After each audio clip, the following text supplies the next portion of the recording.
حاضرم باید شرط ببندم که 90% کسایی که مشهد زندگی میکنن نمیدونن چرا انقدر پوستشون خشکه و توی زمستونا حتی پوستشون ترک میخوره.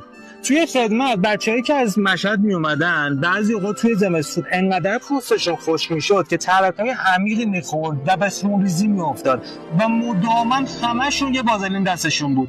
و دلیلش هم چیز ساده بود، هوای سرد و نیمه خشک مشهد که باعث میشد چربی‌های طبیعی پوست گرفته بشه و از بین بره و نتیجهش میشد خشکی و قرمزی و حتی اون ترک‌های دردناکی که به خونریزی میافتاد. حالا میخوام تو 3 مرحله بگم که چطوری میتونی این موضوع رو بر خود از بین ببری. اولیش این که از شوینده ملایم بدون سولفات استفاده بکنی واسه شستشوی صورتت. دوم این که بعد از اینکه پوستت شستی حتما از کرم‌های مرطوب کننده غلیظ استفاده بکنی و مخصوص پوستای خشک. بعد سومیش این که ضد آفتاب و حتی توی زمستون باید استفاده بکنی. این روتین باعث میشه که پوست نرم و سالم بمونه و حتی توی سردترین روزهای مشهد هم بتونی یه پوست صاف و نرم داشته باشی.